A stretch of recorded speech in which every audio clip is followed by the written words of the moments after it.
Hello students, ఇవాల్టి క్లాస్లో మనం intermediate second year zoology gene therapy గురించి డిస్కస్ చేసుకోబోతున్నాం.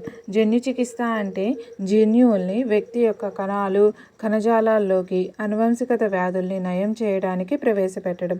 అంటే అనువంశిక వ్యాధుల్లో హానికరమైన ఉత్పరివర్తన యుగ్మ వికల్పకాలని క్రియాత్మక జన్యువులతో ప్రతిక్షేపించడం. మానవ జన్యు చికిత్స జీవశాస్త్రం అంటే శిశువు పిండంలో నిర్ధారణ అయిన జన్యు లోపాలని కొన్ని పద్ధతులు, సాంకేతికతల సహాయంతో సరిచేయడానికి అవకాశం కల్పించేది. ప్రాథమిక సాంకేతిక పద్ధతి ఏంటో చూద్దాం. వ్యాధిని కలగజేసే అసాధారణ ఉత్పరివర్తన జన్యువుకు అనుబంధంగా సాధారణ జన్యువుల్ని జీనోంలోకి ప్రవేశపెట్టడం. సాధారణ జన్యువును చికిత్సార్థక ప్రవేశపెట్టడానికి వాహకం అనేది అవసరం. ఇది చికిత్సార్థక మానవ జన్యువును లక్ష్య కణాల్లోకి విడుదల చేస్తుంది. ఈ జన్యువు నుండి ఉత్పత్తి అయిన క్రియాత్మక ప్రోటీన్ ఉత్పన్నం కొన్ని కణాల్ని మామూలు స్థితికి పునరుద్ధరిస్తుంది. జన్యు చికిత్స రకాలు ఏంటి? జన్యు చికిత్స రకాలు అంటే మానవులకు 2 ప్రాథమిక జన్యు చికిత్స విధానాలను అనువర్తించవచ్చు. అవి బీజ కణ శ్రేణి, దేహ కణ శ్రేణి. బీజ కణ శ్రేణి జన్యు చికిత్స అంటే ఏంటి?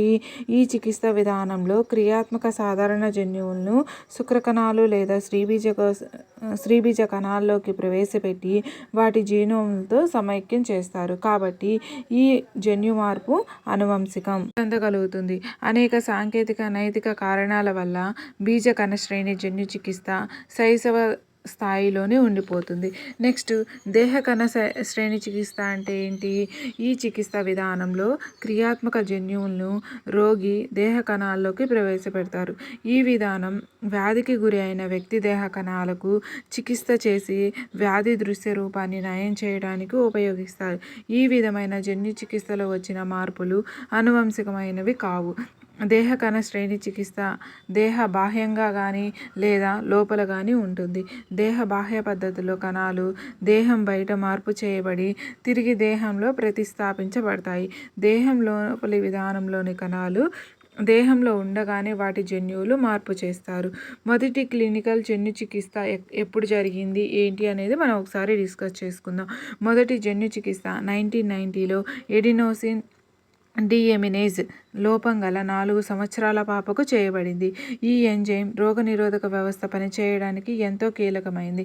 ఏడిఏ లోపం వల్ల తీవ్ర సమ్మిళిత వ్యాధి నిరోధకత లోపం కలుగుతుంది. ఏడిఏ ఎంజైమ్ను సంకేతించే జన్యువులను తొలగించడం వల్ల కానీ లేదా క్రియాలోపం వల్ల కానీ ఇది సంభవిస్తుంది. ఎముక మజ్జ అంటే మూలుగ మార్పిడి ద్వారా కొంతమంది పిల్లల్లో ఏడిఏ లోపాన్ని సరిచేయవచ్చు. ఏడిఏ అంటే ఎడినోసిన్ డిఎమైనేజ్ అనేది మనం గుర్తుపెట్టుకోవాలి. మరి కొంతమందిలో ఎంజైమ్ ప్రతిస్థాపన చికిత్స ద్వారా నయం చేయవచ్చు. కానీ ఈ 2 విధానాలు కూడా పూర్తిగా స్వస్థత చేకూర్చలేవు. జన్యు చికిత్స మొదటి దశలో రోగి రక్తంలో లింఫోసైట్లను దేహం బయట వర్ధన చేస్తారు.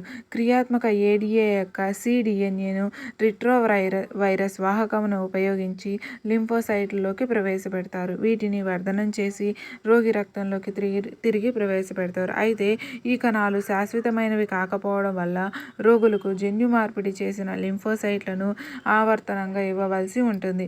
మజ్జ కణాల నుండి ఏడిఏలను ఉత్పత్తి చేయగలిగిన జన్యువులను వేరుపరిచి పిండ తొలి దశల్లో కణాల్లోకి ప్రవేశపెడతారు. శాశ్వత స్వస్థత అనేది సాధ్యమవుతుంది. వ్యాధులు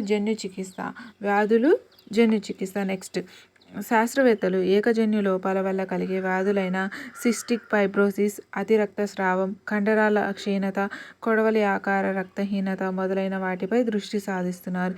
ఈ వ్యాధిగ్రస్తులు కణాల్లోకి జన్యువులను ప్రత్యక్షంగా ప్రవేశపెట్టడానికి ప్రయత్నిస్తున్నారు. ప్రస్తుతం జన్యు చికిత్స అధ్యయనాలు క్యాన్సర్, జన్యు లోపాల వల్ల వచ్చే అనువంశికత వ్యాధులను ఉద్దేశించి జరుగుతున్నాయి. ఇన్ని రకాల ప్రయత్నాలు జరుగుతున్నప్పటికీ జన్యు చికిత్స జీవశాస్త్ర పురోభివృద్ధి సాధించలేదు. చాలా పద్ధతులు మెరుగుపరిచి పరిపూర్ణత సాధించవలసి ఉంటుంది. జన్యు చికిత్సను సముచితంగా ఉపయోగించే ముందు వివిధ వ్యాధులు జన్యు సంబంధాన్ని పూర్తిగా అర్థం చేసుకోవాల్సి ఉంటుంది. జన్యు పదార్థ బదిలీ ఎలా జరుగుతుంది? జన్యు మార్పిడి చెందిన డిఎన్ఏను నిజకేంద్రక కణంలోనికి ట్రాన్స్ఫెక్షన్, ఎలక్ట్రోఫోరేషన్ పద్ధతుల ద్వారా కానీ జీన్ గన్ ద్వారా కానీ ప్రవేశపెట్టవచ్చు. బ్యాక్టీరియల్ ట్రాన్స్ డయాక్షన్ లాగే జన్యు పదార్థాన్ని కణంలోకి ప్రవేశపెట్టడానికి వైరల్ వాహకాలను వాడవచ్చు. డిఎన్ఏను నేరుగా ప్రవేశపెట్టే పద్ధతుల్లో విడుదల కావాల్సిన డిఎన్ఏకు బదిలీ సమయంలో గ్రాహక కణంలోకి ప్రవేశపెట్టించేటప్పుడు హాని కలగకుండా లిపిడ్ త్వచాలు లేదా పాలిమర్ సంక్లిష్టాల తొడుగు వేసి రక్షణ కల్పిస్తారు.